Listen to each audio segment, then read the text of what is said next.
How's everybody doing? I like to come out and talk about what I call the bubble over my head, what I was thinking during the show.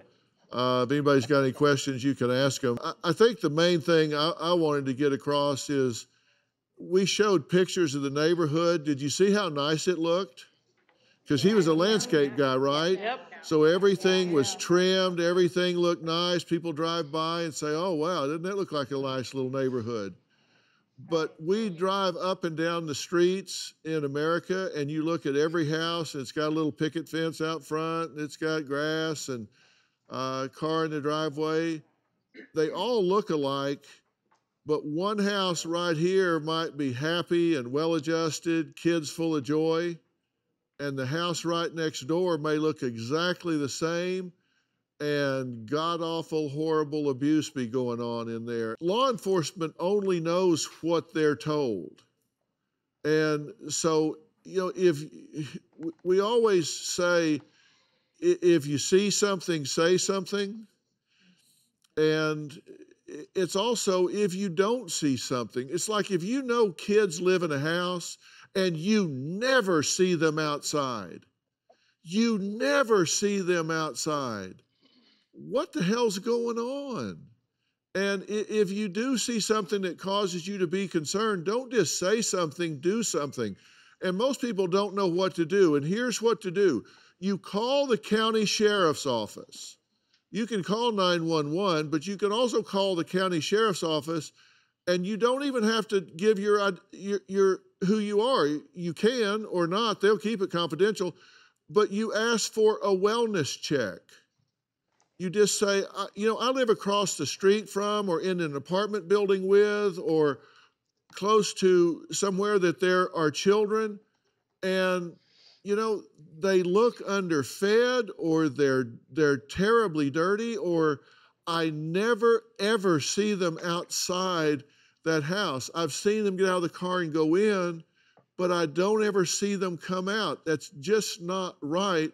I'm just putting it on the radar and asking for a wellness check.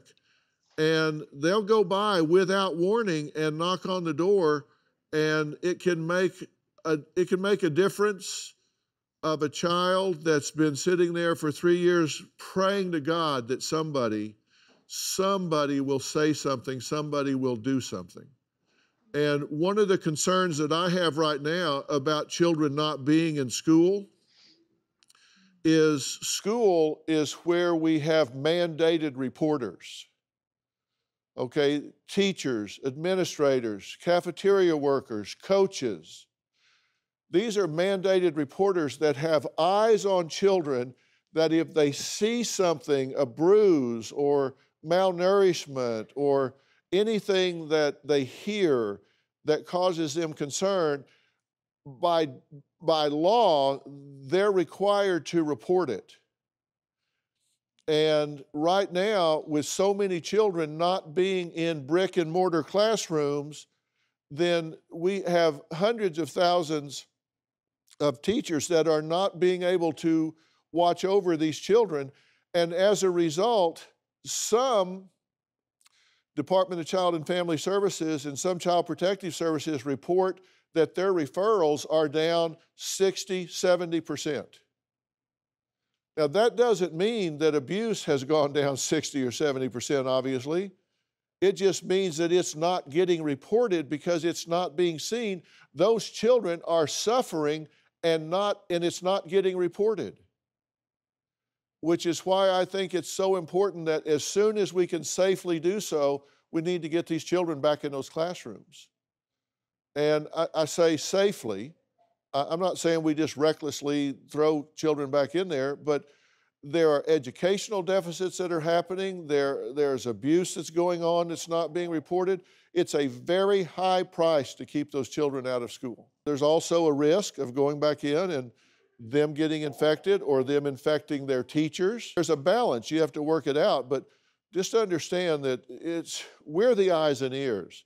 Society are the eyes and ears. It's not like Big Brother reporting on your neighbor. These children deserve to be protected.